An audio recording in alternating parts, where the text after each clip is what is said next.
તો હેલો મિત્રો, તમારું લોકોનું સ્વાગત છે મારા નવા બ્લોગમાં. અને આ બ્લોગ બહુ જ ટાઈમ પછી આવે છે, કારણ કે વચ્ચે મારી એક્ઝામ ને સબમિશન બધું આવી ગયું હતું કોલેજનું, એટલે વચ્ચેમાંથી વિડીયો અપલોડ થયા નહોતા. અને છેલ્લો તમે જે નવરાત્રિનો બ્લોગ જોયો તો એ છે. અને હજુ લગી ના જો હોય તો ફટાફટ ચેનલ પર જાઓ અને જોઈ લો, અને બેલ નોટિફિકેશનને પણ ઓલ પર સેટ કરી દો. તો મારા નવા બ્લોગ કે મિની બ્લોગ કે કશું પણ વિડીયો આવશે તો તમને નોટિફિકેશન મળી જશે.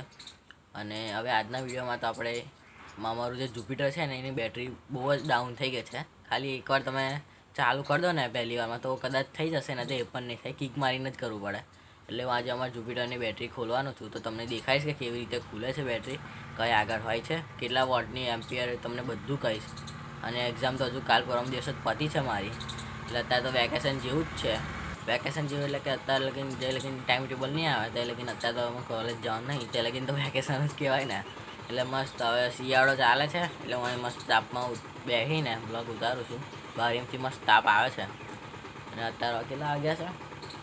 અત્યારે વાગ્યા છે 12:30 વાગ્યા છે. અને મસ્ત પૂછો તો હું 10 વાગ્યા જેવું, કેમ કે શિયાળામાં વહેલું ઉઠવાનું કોઈને પણ મન ના થાય, તમને ખબર જ હોય. તો બસ તો તમને દેખાડું કે કેટલા પાના પક્કાની શું જરૂરત પડે છે આપણે જુપિટરની બેટરી ખોલીએ તો. અને ઓલ્ડ મોડલ છે, તો તમને દેખાડું કે જુપિટર કયું મોડલ છે, શું છે, બરાબર. તો આપણે મળીએ બહાર જઈને, કેમ કે બહાર જુપિટર મૂક્યું હોય ને એટલે. તો ફાઇનલ મિત્રો તમે જોઈ શકો છો કે અમારો જુપિટર છે, એની બેટરી અહીં આગળ આવે છે. અને જુપિટરની બેટરી ખોલવા માટે આટલા 4-5 2-3 પાનાની જરૂર પડશે. આ પક્કડ છે, ડિસમિસ છે, ને આ કટર ને 10-11નું પાનું છે, કદાચ કોઈ જગ્યાએ જરૂર પડી જાય તો. હવે તમને પહેલાં અમને સ્ટાર્ટ કરીને દેખાડી દઉં કે પહેલાંમાં ચાલુ થાય કે પહેલાંમાં ચાલુ થાય છે કે નહીં.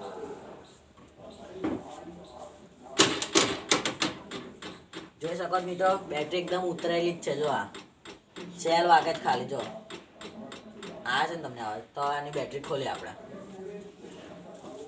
હોર્ન બોર્ડ ને બધું ચાલશે. જો એ થોડુંક ડીમ ચાલતું એવું લાગે તમને, આ સાઈડ લાઈટ બધું ચાલશે. હવે આપણે એની બેટરી ખોલ્યા.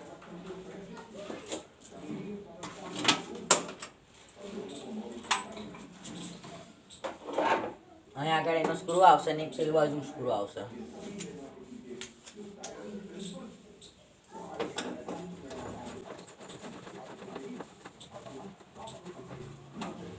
સ્ક્રૂને આપણે ઉપર મૂકી દઈએ.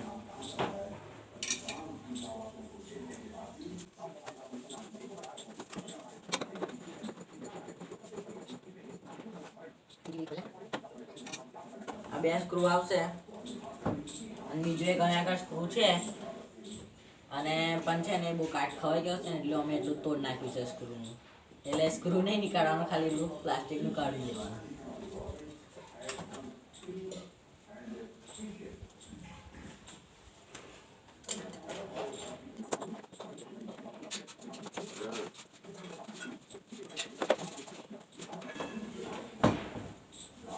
તો ફાઇનલી મિત્રો નીકળી ગયું છે આપણું આ ઢોકણું. બેટરી તમારે જોવી હોય તો 1 મિનિટ ઉપર આખું આપણને આડું કરી દઈએ આપણે. અહીં આગળ બેટરી તમને દેખાતી હશે થોડી થોડી. આ બેટરીનું બોક્સ છે. તો ફાઇનલી મિત્રો મેં બરાબર જોયું તો બેટરી અહીંથી નીકળી જશે. આપણે ડીકી ખોલવાની જરૂરત નહીં પડે, તો આપણે અહીંથી બેટરી કાઢીએ.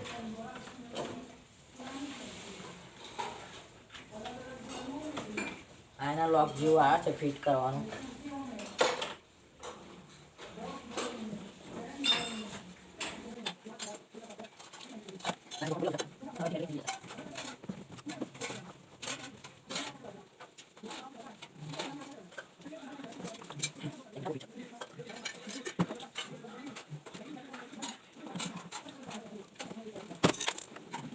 તો ફાઇનલી મિત્રો બેટરી નીકળી જાય છે, જોઈ શકો તમે. અને આપણી આ બેટરી નીકળી ગઈ છે. એનું પહેલાં આપણે કનેક્શન છૂટું પાડી દઈએ.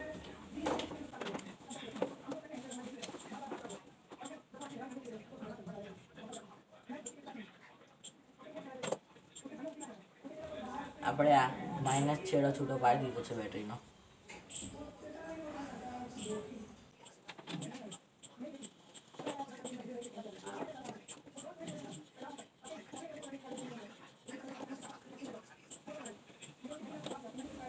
પોઝિટિવ છેડો પણ છૂટો પાડી દીધો છે આપણે.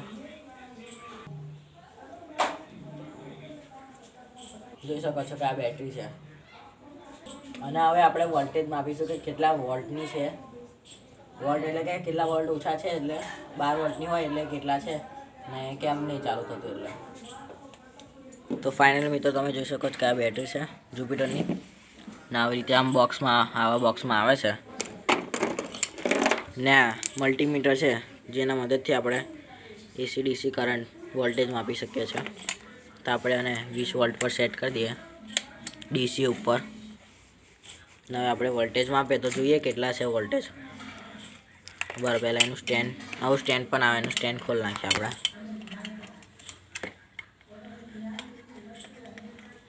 જોઈ શકો મિત્રો સ્ટેન્ડ ખોલી નાખ્યું છે આપણે. આ બાજુ માઇનસ છેડો છે અને આ બાજુ પ્લસ છે.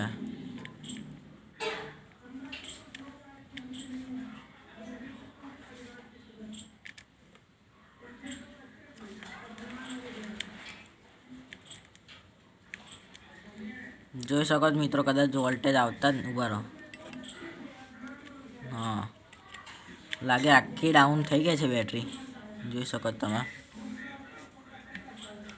બરાબર, ના તમે જોઈ શકો છો મિત્રો કે આમાં 1241 વોલ્ટ દેખાડે છે પણ ખબર નહીં, બહુ ઓછું ચાલે છે ને એટલે લાગે જે બેટરી જે ચાલીને ચાર્જ થવી જોઈએ ને ચાર્જ થતી નહીં ને એટલે સેલ વાગતો નહીં એમાં.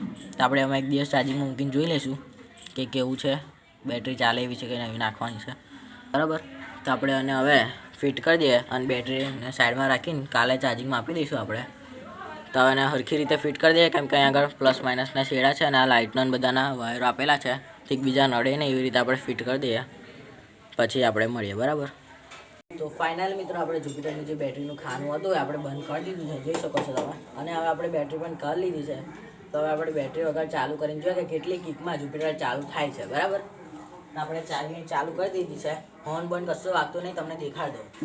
જો સાઇલેન્ટ બાઇલેન્ટ કશું નહીં, ચાલુ થશે ને પછી કદાચ વાગશે ને લાઇટ ચાલુ થશે. જોઈ શકો તમે. આ બધી લાઇટ બંધ રાખવાની આપણે. 1 2. તો ફાઇનલી મિત્રો જોઈ શકો કે 2 કિકમાં જુપિટર આપણું ચાલુ થઈ ગયું છે.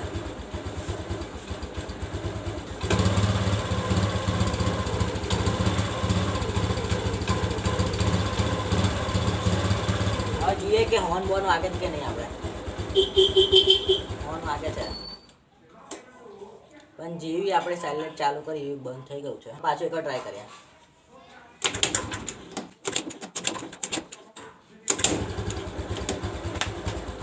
હવે આપણે સાયલેન્ટ ચાલુ કરીશું. તો જોઈ શકો છો કે સાયલેન્ટ ચાલુ કરીએ છીએ એટલે બંધ થઈ જશે. તો ફટાફટ અત્યારે ચેનલને સબસ્ક્રાઇબ કરી દો. હજુ લગી તમે સબસ્ક્રાઇબ નહીં કરી યાર. લાઇક પણ કરી દો, શેર પણ કરી દો. અને આમાં બહુ ખાસ પાનાની જરૂર પડી નહીં, ખાલી આ ડિસ્મિસથી બધું આપણે થઈ ગયું છે કામ, તમે જોયું હશે. તો મિત્રો તમને આ બ્લોગ ગમે તો લાઇક કરી દેજો, શેર કરી દેજો અને ચેનલને સબસ્ક્રાઇબ કરી દેજો. તો આપણે મળી જઈએ આ બ્લોગમાં. Thank you for watching. By.